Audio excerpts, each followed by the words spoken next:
میرا میں question question میرے یہ دو ہے سوال کہ ہیں آپ سے سر. یہ میرا آپ سے پوچھنا سوال چاہتا یہ ہوں چلو آپ کے سوال ہمارے جواب تو پوچھیں. طلعت صاحب یہ بتائیے گا، یہ عاصم باجوہ کے خاندان کے بیرون ملک جائیداد اور کاروبار کے حوالے سے جو خبریں آ رہی ہیں، اس کی تھوڑی سی وضاحت کر دیں کہ صورتحال ہے کیا؟ جی بالکل، میں نے وہ سٹوری دیکھی ہے. احمد نورانی کی طرف سے یہ سٹوری کی گئی ہے، اور احمد نورانی جنگ اور جیو گروپ کے ساتھ منسلک تھے. آپ کو یاد ہوگا کہ ان کے ساتھ ایک اندوناک واقعہ بھی پیش آیا اور ان کو دن دہاڑے عملاً قتل کرنے کی کوشش کی.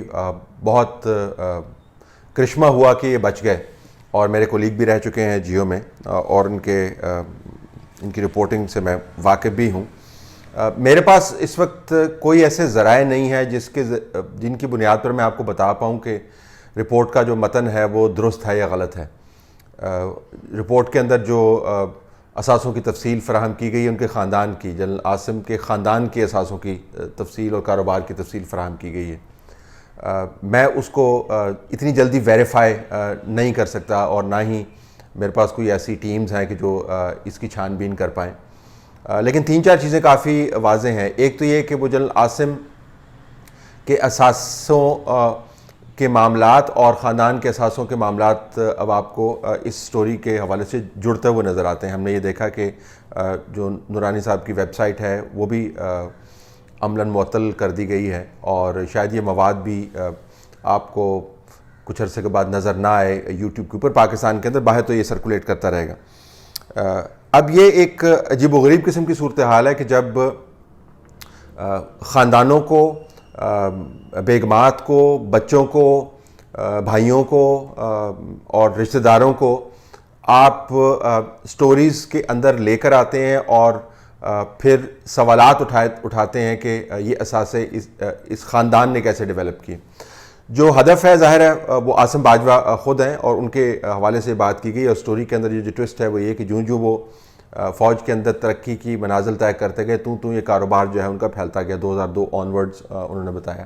اس کے اوپر جنرل عاصم کی طرف سے پچھلے دنوں میں اخبار میں ایک آرٹیکل پڑھ رہا تھا. ان کے نام سے تو نہیں تھا، لیکن ظاہر ہے انہی کے نقطہ نظر کی وہ وضاحت کر رہا تھا، جس میں بتایا گیا کہ ان کا خاندان جو ہے کتنا پھیلا ہوا ہے، اور ان کے خاندان میں کتنے لوگ ہیں، اور پھر ہر کسی نے کیا کیا ترقی کی، اور پھر کاروبار کس طرح شروع ہوا. پوری وضاحت اس کے اندر دی گئی ہے. وہ کاروبار کے پھیلنے کی وضاحت اس کے اندر دی گئی ہے. اب اس سٹوری کے اندر جو ایشو ہے وہ یہ ہے کہ انہوں نے جوڑا ہے کہ ان کا جو تعلق واسطہ پاکستان کے نظام کے فیصلہ سازی کے نظام کے ساتھ ہے، وہ جو گہرا ہوتا گیا تو کاروبار، خاندان کا کاروبار جو ہے وہ پھیلتا گیا. اور ظاہر ہے خاندان کے کاروبار کے پھیلنے میں کوئی قباحت نہیں ہے، لیکن یہ جو ٹوسٹ ہے سٹوری کے اندر یہ آپ کو کافی ڈیمیجنگ ٹوسٹ نظر آتا ہے، اور ظاہر ہے اس کی تفصیل جو ہے وہ درکار ہے. دلچسپ امر یہ ہے کہ میں اپنے اعمال کا ذمہ دار، معاشی اعمال کا ذمہ دار ٹھہرایا جا سکتا ہوں، لیکن میں اپنی بالغ اولاد کے معاشی اعمال کا ذمہ دار نہیں ٹھہرایا جا سکتا. میں اپنے بھائیوں کے معاشی معاملات کا یا بہنوں کے معاشی معاملات کا ذمہ دار نہیں ٹھہرایا جا سکتا، انلیس کہ میں ان کو فرنٹ کے طور پہ استعمال کر رہا ہوں، اور وہ ہیج کر رہے ہیں میرے فائنانسز، اور رقوم میری ہیں اور نام ان کا چل رہا ہے. لیکن اس کے لیے ظاہر ہے آپ کو پھر تحقیقات کروانی پڑیں گی. تو عموماً یہی سمجھا جاتا ہے کہ جو ایک فرد ہے، ریاستی ذمہ داریاں اور ریاستی قوانین اس کے اوپر بطور فرد لاگو ہوتے ہیں. اجتماعی طور پر آپ ان کو کنڈیم نہیں کر سکتے. لیکن پاکستان کے اندر آپ نے پچھلے کئی سالوں میں دیکھا کہ یہ پہیہ الٹا گھمایا گیا ہے. ہر سیاسی خاندان والے سے خاندان کے معاملات کی وضاحت طلب کی گئی ہے. اب نواز شریف کا جو کیس ہے اس کے اندر نہ صرف نواز شریف کو اور مریم نواز بیچ میں انوالو ہیں، اور شہباز شریف کے حوالے سے بھی اگر آپ دیکھ لیں تو سلمان شہباز اور حمزہ شہباز اس کے اندر انوالو کیے گئے ہیں، ان کی بیگم انوالو کی گئی، ان کا داماد انوالو کیا گیا ہے، بلکہ ان کی جو پچھلی جنریشن ہے ان کو بھی انوالو کیا گیا. یہ بتائیں جی کہ آپ کے جو دادا ہیں انہوں نے یہ جو جائیداد تقسیم کی تو اس کا منی ٹریل دیں. اور یہ بتایا گیا کہ الزامات کی حد تک عمران خان بارہا یہ کہتے ہیں کہ یہ لوگ جو ہیں اپنی اولادوں کے ذریعے اپنا کالا دھن جو ہے یہ سفید کرتے ہیں. اب یہ جو اور یہ سب پر لاگو کیا جاتا ہے، جس کسی کو بھی جس کی ایسی کی تیسی کرنی ہے اس کو یہ بتایا جاتا ہے کہ جی آپ ذرا وضاحت کریں نا کہ آپ کے بچے، آپ کی بیگم، آپ کا سسرال، آپ کے رشتہ دار، ان کے پاس کاروبار کہاں سے آیا؟ تو آپ اپنی وضاحت تو دے سکتے ہیں، دوسروں کی وضاحت آپ کیسے دیں گے؟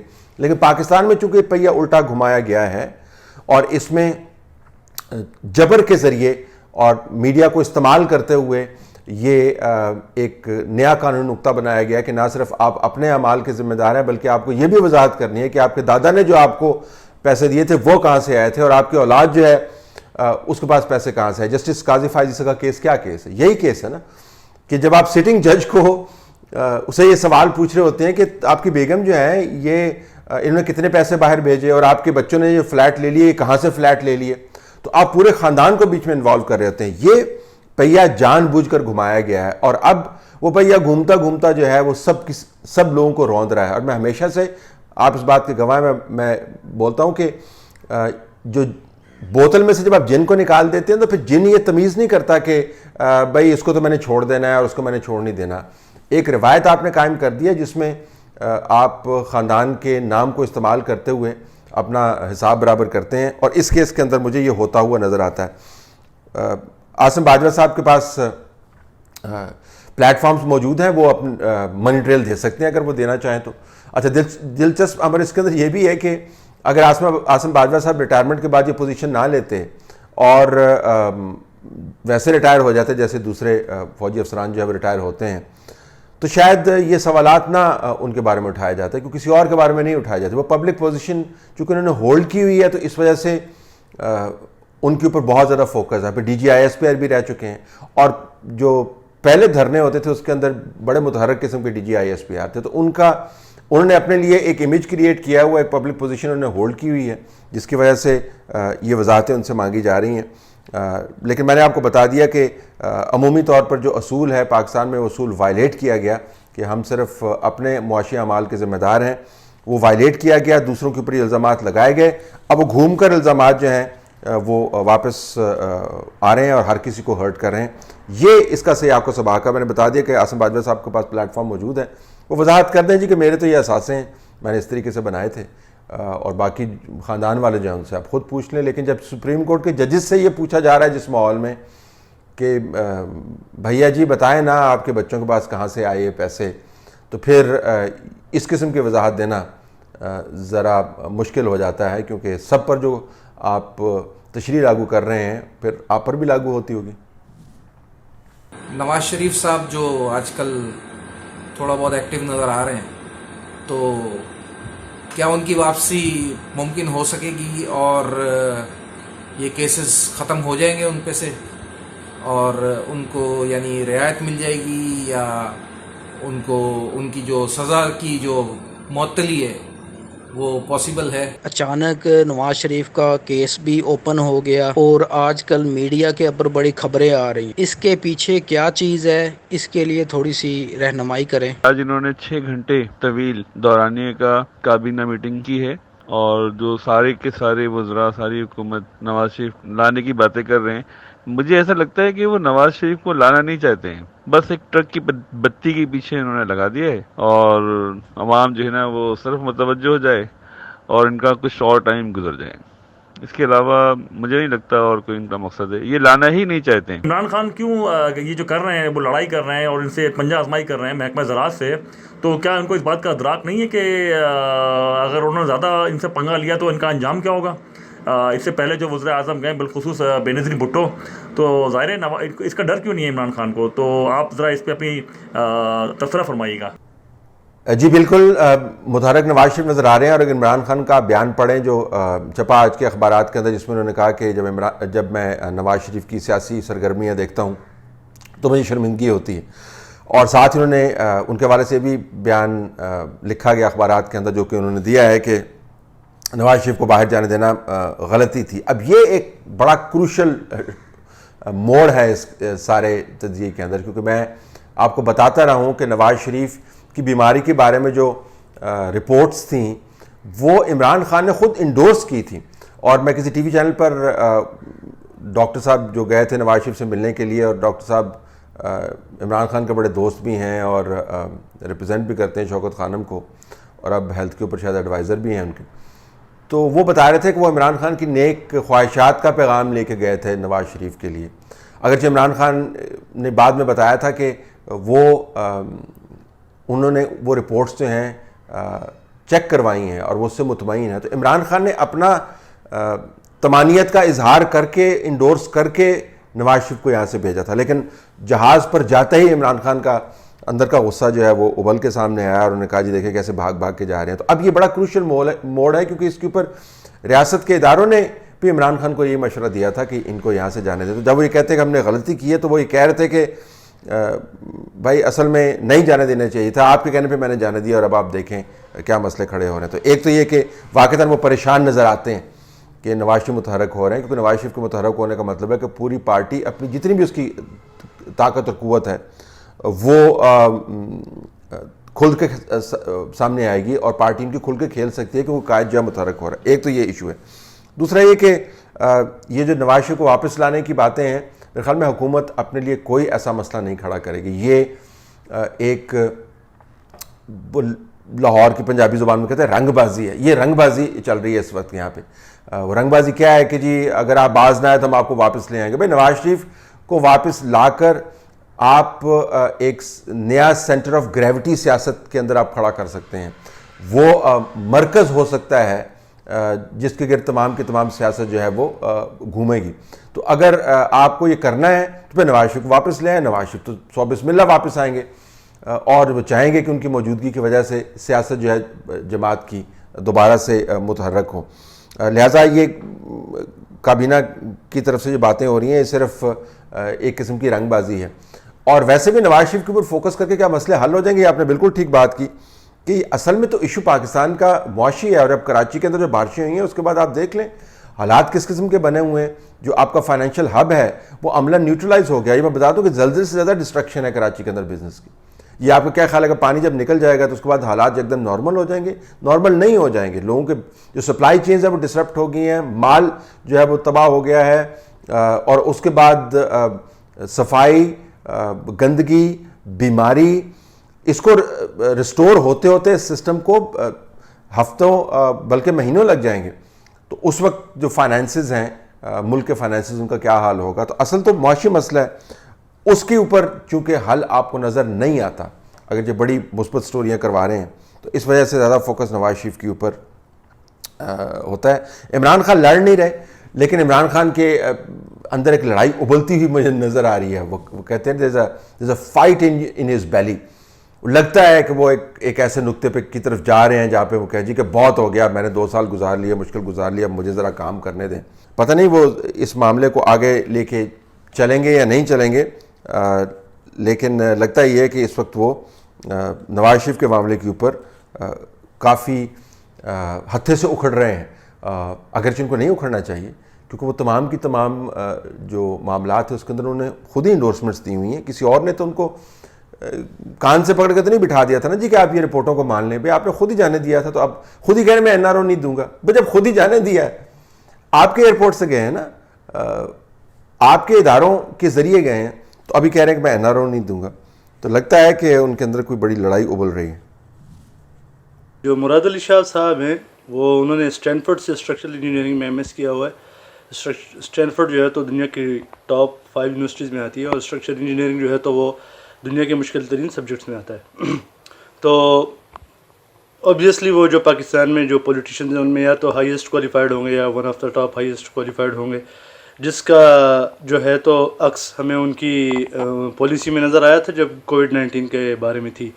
تو جو کراچی کا جو کرنٹ پرابلم ہے، جو یہ نکاسی کا جو پرابلم ہے، تو اس کو ڈیل کرنے میں وہ کیوں فیل ہو رہے ہیں؟ ایک تو یہ تو ان کی اپنی فیلڈ سے بھی ریلیٹڈ ہے کیونکہ وہ اسٹرکچرل انجینئر ہیں۔ آج کراچی کے حوالے سے آپ سے کچھ بات کرنی تھی۔ جیسا کہ کراچی کی موجودہ صورتحال آپ کے سامنے ہے، برا حال کر دیا ہے کراچی کا۔ CM سندھ کہتا ہے کہ میرا کام نہیں ہے، میئر کراچی کہتا ہے میرے پاس اختیارات نہیں ہے۔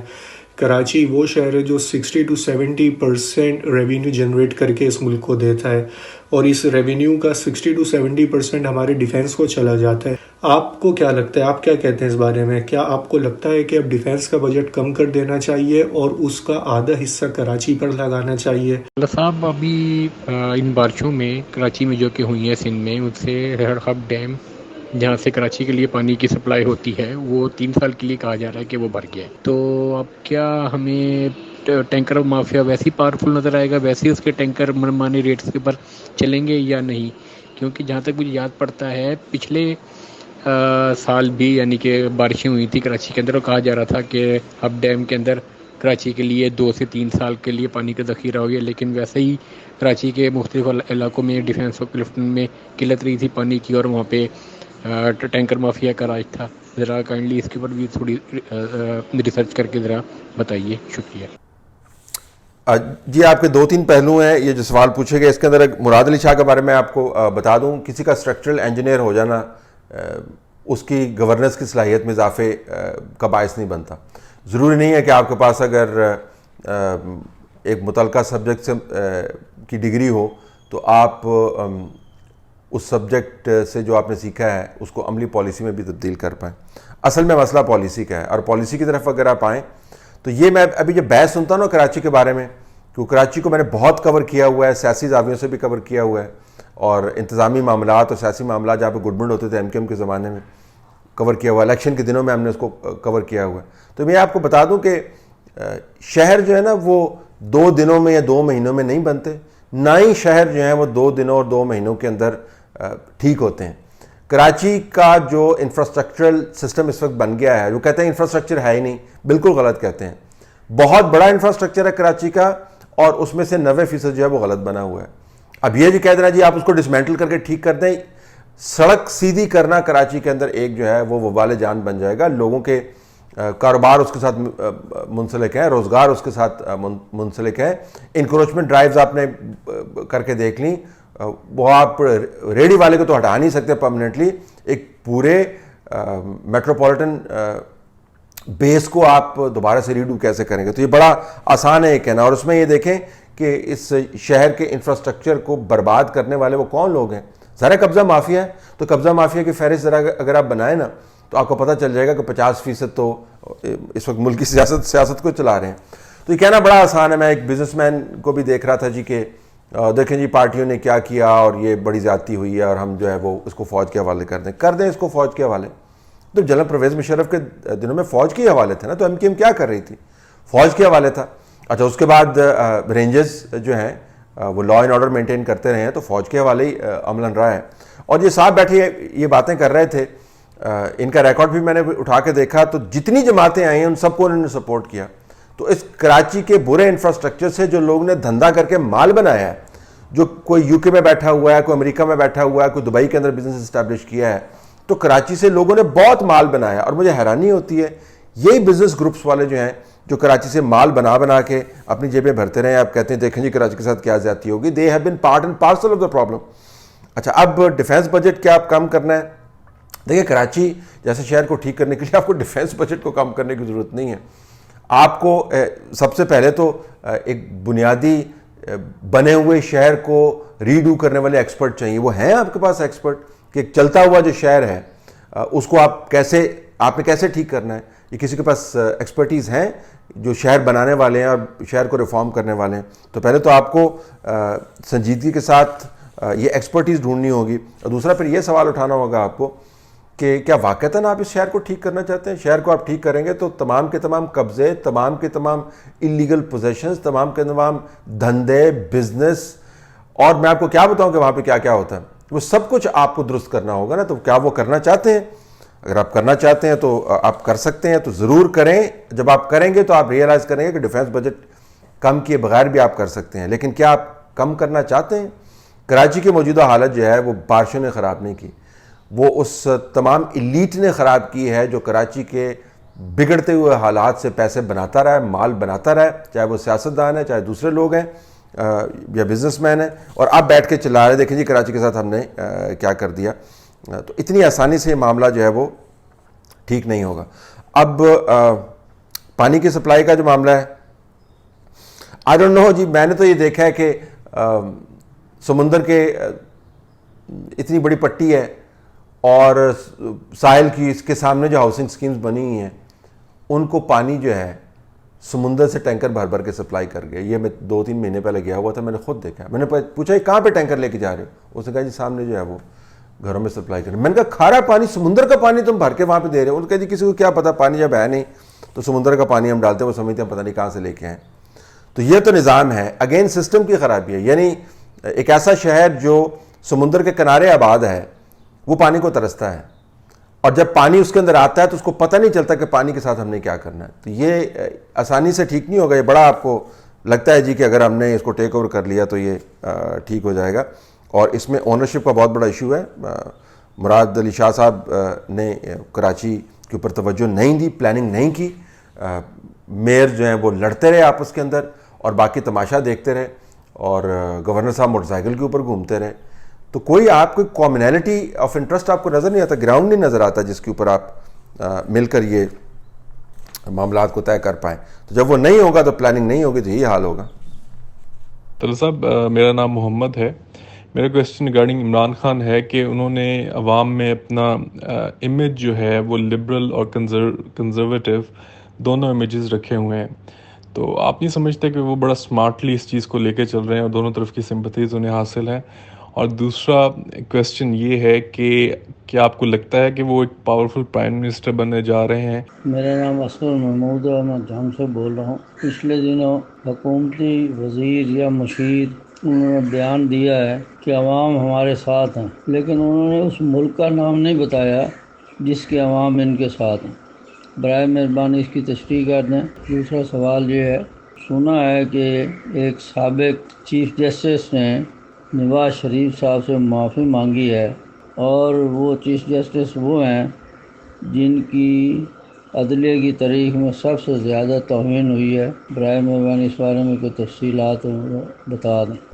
دیکھیں امیج کی بات نہیں ہے, ہم اتنا زیادہ فوکس کرتے ہیں امیج کے اوپر کہ جی ہمارا امیج کیا ہو. یہ ابھی امیج بلڈنگ ہی ہو رہی ہے نا کہ جی زبردست خبریں آ رہی ہیں جی پرائم منسٹر صاحب آپ کے کپڑوں سے تو وضو کے پانی کے پاک قطرے جو ہیں وہ ٹپک رہے ہیں, اور شکر ہے ان قطروں سے ہاتھ نہیں دھونا شروع کر دیا.